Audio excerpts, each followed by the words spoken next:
imprisoned in the warlocks' sanctuary, a forgotten chamber surrounded by memory-altering sigils and ancient curses. In the last episode, her visions of Reece and her past began to splinter into two timelines, one of reality and another of forgotten history.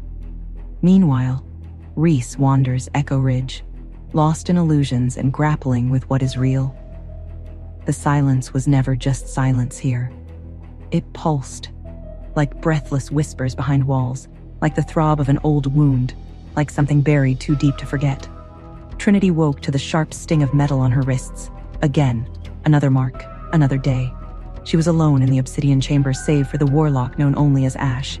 He was different from the others, not cruel like Caleb, not distant like Morella. Ash was quiet, too quiet. He had been tracing ancient symbols on the walls, his fingers bleeding black where they scraped across the runes. "What are you doing?" Trinity croaked, her throat dry. Ash didn't answer. He turned, the candlelight flickering across the jagged scar over his jaw. "It's a binding spell," he said finally.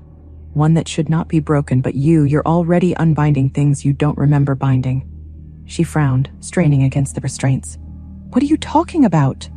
You sealed something inside you years ago. We're trying to undo it, but it fights back. You fight back." Trinity blinked, her vision swimming with echoes, runes she couldn't name but had etched once before. A memory surged, a forest drenched in moonlight, a girl younger than she was now, standing at the heart of a glowing circle, her hands coated in blood that wasn't hers. She screamed not in pain, but in recognition. Ash recoiled. The room trembled, and the runes across the walls sparked with wild light. "You're remembering too quickly," he said, panicked now. "If the others find out..." The door slammed open. Morella stormed in, her pale eyes gleaming. "What did you do?" she hissed. "She triggered it herself," Ash said. "She's waking." Morella moved to Trinity and pressed a needle into her arm. The world collapsed inward again, but not before Trinity whispered, "Reece, I remember the garden." And then, blackness. When she woke again, Trinity was not in the chamber. She was in a garden, but not just any garden. This was hers, the one her mother had once tended behind their old home in the eastern woods, the place they fled from when the moonstone was first stolen. The flowers shimmered unnaturally in the sunlight, like time was stitched wrong here, and Reece stood among them. But he looked younger, 17 maybe, that crooked smile, the way his shoulders were still trying to look broader than they were. "Trin," he whispered. She stepped toward him, and her hands passed through his chest. An illusion, a memory, her memory, and yet it felt so real. "I promised I'd never forget you," his voice echoed. She turned and saw another version of herself kneeling in the grass, crying into her hands. Something terrible had happened here, but the scene blurred before she could understand what. Then suddenly, the memory fractured.